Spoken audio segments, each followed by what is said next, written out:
Hello friends, I hope you are doing well. Today I am going to be going through with you some of my favorite low maintenance houseplants. Plants that I could really chuck in pretty much any corner of my home and they would just be chill, easy, will grow fine, put out beautiful foliage and just be easy. Basically. And I'm not going with your normal basic pothos list. This is a little bit more fun and funky as well. And I don't know, just sharing my favorites. That's what we're doing today. Before we get into it though, I want to say if you're new here and you don't know me already, hi, my name is Emma and I make houseplanty content all over the internet.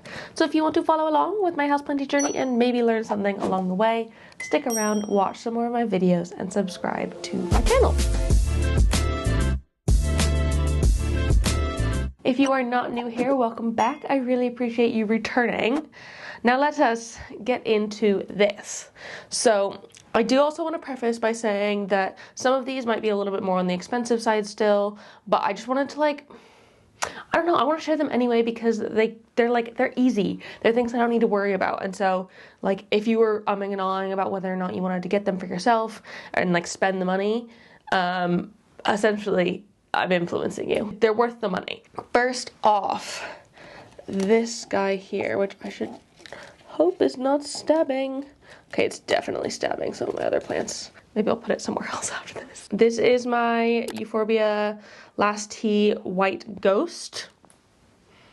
And oh my goodness, this was a wishlist plant for me for quite a while and it did not disappoint. It has been one of the easiest, chillest succulents I have ever had. Yes, it is a succulent rather than a cactus. I know it's got sort of very cactusy form, but it is not a cactus. Euphorbias are succulents, but I have found this one, I have not given it anything special whatsoever. I've not changed the soil it's in, which is something I normally do with my cacti and succulents. I've not put it any special conditions. It's in front of a grow light, but most of my plants are. And it has easily doubled in size. I'm pretty sure it was about this tall when I originally got it. And over the past probably about year, it has grown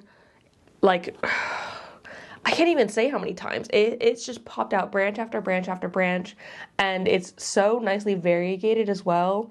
This whole side of it here is pretty much pure white, whereas this one is a little bit more minty green. I love this plant so much, and I'm so glad I was able to get one.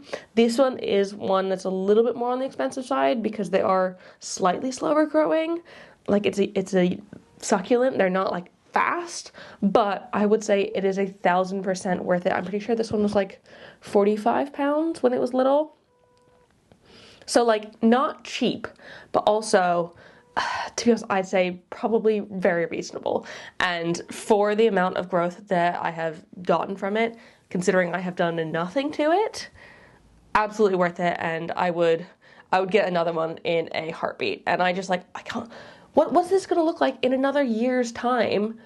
Is it going to be doubled again? It'd be awesome. I'm just I cannot wait to see where this one goes. And also, when the new growth is coming in, it's got these little tiny little white leaves on the top of each little spike bit.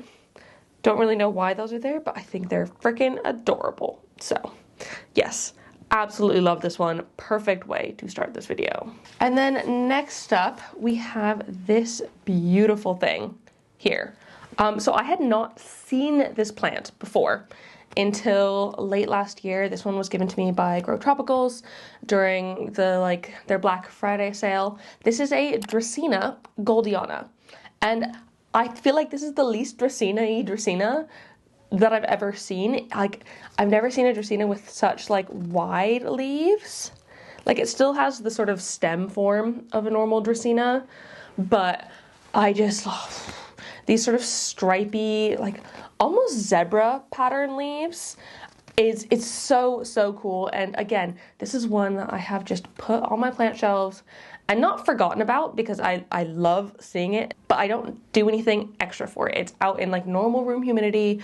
I think the only thing I have done is repot it into my own soil, but that's purely for my ease of watering because I understand my soil better than the soil that things normally come in. But I'm just obsessed with this one, and it has grown really, really well for me. I feel like a lot of these leaves up top are fairly new. It's got some new growth potentially coming out in there at some point. But this newest leaf, oh my God, like it just looks so amazing on camera. I mean, it looks amazing in my home as well. I definitely think it looks best from the top. From the side, it's not quite as impressive, but from above, it almost looks like a bromeliad, which is quite fun. So highly, highly recommend this one. I've not really seen it sold too many places, but I don't think it is very expensive. It's just less common. So if you can get your hands on one, highly, highly recommend it. And also, I should say, dracaenas are quite, like, toxic for cats, and my cats normally go after dracaenas quite heavily. They do not care about this one at all. I think it's because it doesn't have the, like, sort of classic long skinny dracaena leaves, like grass-like leaves, because it's wider leafed. They don't care about it, and I've not had any issues with them trying to go for this one, even though I know they've gone through, like they've gone for a lot of other dracaenas, which I have stopped them from going for, actually just by getting rid of those plants. But this one, I don't have to worry about it, and they're not really interested at all, which is awesome. Okay, I don't know if this necessarily counts as an uncommon houseplant, but I think I'd be remiss to have an easy care, low maintenance plant list without including the ZZ Raven on it. And yes, it is a little bit hard to see because it's so dark, but I love this one so much. If you have a normal ZZ Raven, the dark one is just as easy, if not easier, because it's got such dark foliage. They can tolerate very, very, very, very, very minimal light. I've had this plant for years. Years and years and years and years. And I have kept it in so many different corners in my home, most of which don't have very much light, and it's been totally fine with that. They're also super drought tolerant, these ones. Sorry, it kind of just spreads out a little bit if I don't hold it up, which isn't as cute. Maybe I should pop a stake in here to hold it up a little bit more. What was I saying? Yeah, I barely water this one, maybe once every 3 weeks. I genuinely couldn't tell you. Maybe I should put one of those like smart plant sensors in here and check to see like if I'm watering it too little or too much. But genuinely, it's been no problem at all. And a really fun thing about the ZZ Raven is the stalks will come in a bright sort of neon green and then slowly fade into this gorgeous black color we have here. A couple of variegated ones coming up. They're kind of variegated versions of quite common plants, but I find that the care difference between them is little to none. This one is a variegated heartleaf philodendron, but there is also normal green heartleaf in this pot, and I give it, like, there's the same care for this whole plant, and it is doing absolutely fine. I know you probably could give it a little bit of extra light to maybe boost the, like, variegation on these leaves, but I personally don't feel like I have to, and I genuinely do not worry about this one. Like, if you can take care of a normal heartleaf philodendron, you can take care of this one. It is zero change in my experience, and it has just grown really, really well for me. They prop super easily and they vine down really easily. Mine's still quite young, and so it's not properly trailing down yet, but over time it will get to that point.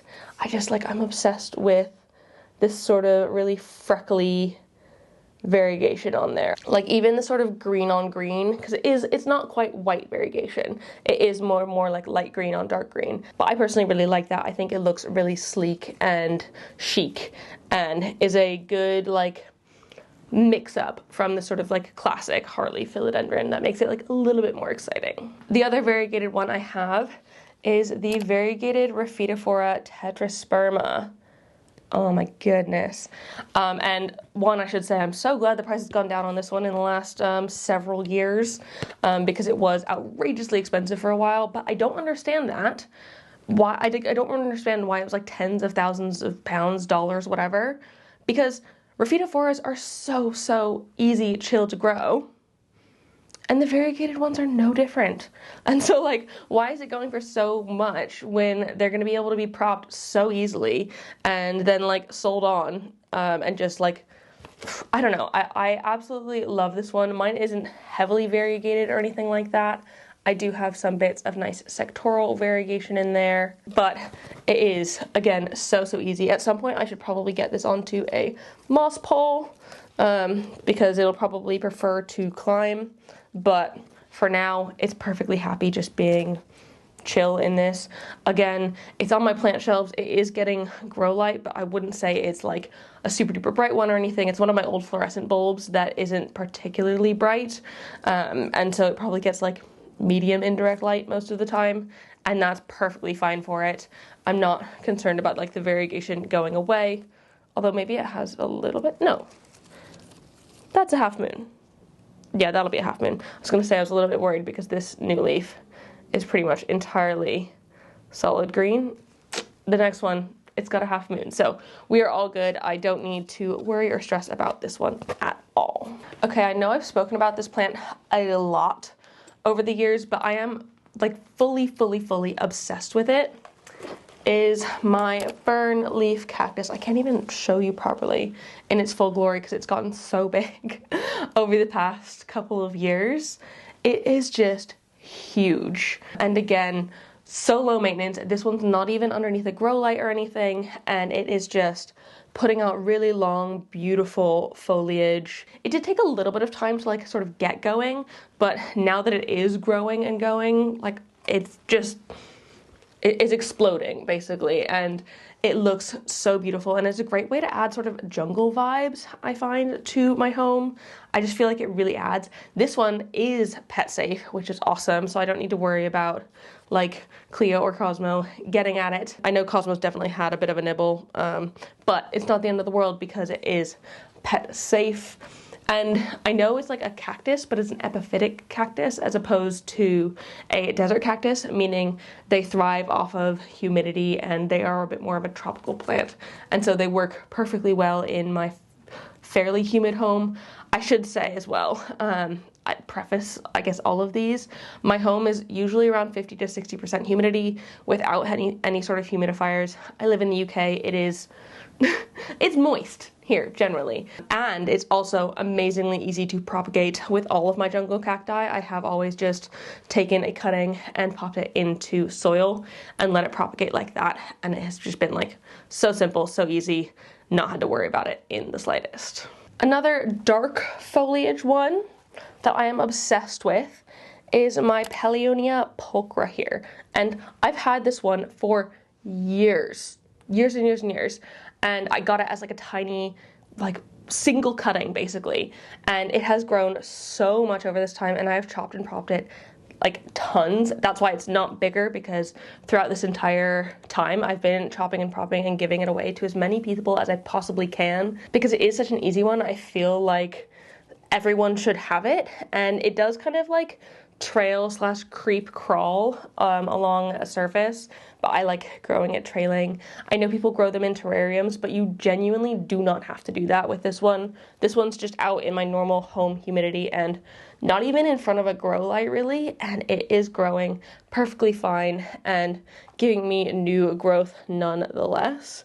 It is a wee bit thirsty. I did just water it this morning, so it's a little bit softer than usual, but I mean, also, the leaves on it, they're just like these little velvety goth watermelon looking things. And they're so freaking cute. I love it. I think it's so cool, and again, low maintenance. I don't even think about this plant, and it just does fine where it is, no matter where I put it. Going on to a real cactus, this is my boobie cactus. And I am obsessed with it. I think it is so fun and cool. This is one that I was influenced to get through online because, I mean, who doesn't want a plant that looks like little boobies? I mean, maybe gay men, but even still, it's funny. So I absolutely love this. When I got it, it was probably about that tall, and it has grown so much since. It has gotten like a little bit leggy and thin here, but I think that is light issues more than anything else, because I had it under a grow light instead of in sun. I now have it growing in a southwest facing window, and I've only just put it there, so I don't know if it likes it quite yet, but I'm pretty positive it will. It's like, it's perfectly happy and capable of growing without much effort at all. I barely ever water this one as well. Oh, it's actually grown so much better. The roots have properly grown in here. It's been growing so much better since I've popped it into soil. I did have it in semi-hydro substrate without a reservoir for quite a while. Basically, it's just inorganic substrate, so like no coco coir or worm castings in the soil. Now I have it in proper cactus and succulent soil, and I think it does seem to like that a little bit better. It does have a little bit more roots in here, so I'm glad I've made that switch. But I very rarely water this one, maybe like once a month, if that, and it seems perfectly happy with it. The penultimate plant here is my scindapsus exotica, and this one isn't necessarily difficult to find. It is pretty commonplace these days. It's kind of a bigger form of the sort of traditional scindapsus pictus. It's got like really nice big beautiful leaves, which I am obsessed with. And I could say as well, pretty much any sort of uncommon scindapsus could be added to this list. All of my scindapsus are pretty much in one big giant trough pot, and I treat them all with like minimal, very minimal care. They don't get any grow light, they only get watered occasionally, and they're still just like growing like crazy. So pretty much any sort of uncommon scindapsus you have can go on this list. Scindapsus in general is a very low maintenance genus. And I just feel like this is like exotica. I have two. This is one of the few plants in my collection that I actually have two of in my home because I love them so much. I have this one trailing down, and then I have another one in my bedroom going around my mirror, and I could not even tell you how long that big one is. I'm pretty sure it's like the longest vine is probably at least 6 meters. I really don't know. I haven't untangled it in a very long time, but like every time it keeps getting too low, I just wind it back up and like trail it back up again, and then it'll get too low on the other side and I'll wind it up again, and like I just keep doing that back and forth forever. And it's just, it grows nonstop and it grows so easily, and these sort of big silvery leaves, oh, like, tell me that isn't absolutely gorgeous. I love it so much. And like, yeah, it might not be the most exciting thing in the world, it's not variegated or anything like that, but it is so easy. It'll tell you when it's thirsty. Mine is, again, ever so slightly thirsty right now because the leaves are curled in, but I watered it this morning, and by tomorrow I'm sure it will be perfectly flat and nice, and you wouldn't even know it was thirsty to begin with. So it's just like, it communicates with you, and like, I mean, you could let it get like very thirsty. Wouldn't suggest it, but like as soon as the leaves start to curl like this, I pretty much know it's time to water. I'll give it some water, and then it'll be fine again until the next time it gets a little bit curly. So absolutely love this one. You can see even this one is very long, considering this one does get a little bit of grow light, but I mean, again, not very much, and it has lived in this space without the grow light before and has been totally fine. So last but not least, I'm actually going to be holding up this jar of propagations of this begonia because the full one is just here and it's a little bit too big for me to hold realistically. But this is the begonia corallina de lucerna. And this actually is the only plant on this list that's in semi-hydro. I've tried to pick things that would just be like fine in soil. None of these are particularly thirsty plants. This one is probably the thirstiest on this list, but I am convinced that I could pot these cuttings into normal soil and it would grow absolutely just as fine as my ones in semi-hydro. I only keep it in semi-hydros because that's how all of my big other begonias are, and so it's just easier for me to keep same things and similar substrates for me, but I'm sure it would be absolutely fine in soil as well. This one has grown impeccably for me over the years, and it is just the biggest, most beautiful statement plant. And so all of these cuttings, I think there's like 6 or 7 in this jar, had to come off of that plant because it got too tall, and it's gonna get too tall again very soon. It just keeps growing no matter what. And I've only just popped it into this location. Before, it was actually in my kitchen, which gets barely any light. It was in the kitchen window, north facing, but blocked by a tree. No grow light, only getting watered every now and then when the semi-hydro basically gets fully dry. and it's been like so lovely. And the joy of cane begonias as well is when you do chop them back, it'll activate lower growth points and it'll just become a bushier and a bushier plant. So the more you chop off the tops, the more you're gonna get out of the main mother plant, which I think is wholly worth it. Oh my god, I probably need to prop these up. You actually can't see that at all, but I can see it, and there's so many roots in this. Maybe I will pot it up soon because I don't need to put more into the bottom of that plant, so I really don't know why I decided to propagate these. Purely just for looks, because I mean, who doesn't want like a beautiful bouquet of gorgeous, gigantic begonia leaves? This is my biggest begonia, both in like size as a whole as well as leaf size, because like look at these leaves. They're not like insane, but they are insane. They're huge. And I absolutely freaking love it. So that is it. Those are some of my absolute favorite low maintenance, easy care, weird and wonderful, different, funky, potentially uncommon houseplants that I have in my collection that I just don't need to worry about at all. Before I head off, I want to say a huge thank you to Pothos Creeper, the newest member of my Good Growing fam over on Patreon. Thanks for joining in. I really appreciate it. I hope you love all the bonus content and live chats and access to the Discord server, polls, everything that exists over on my Patreon. If anyone else is interested in joining, it is £3 a month, and for that you get all of the things.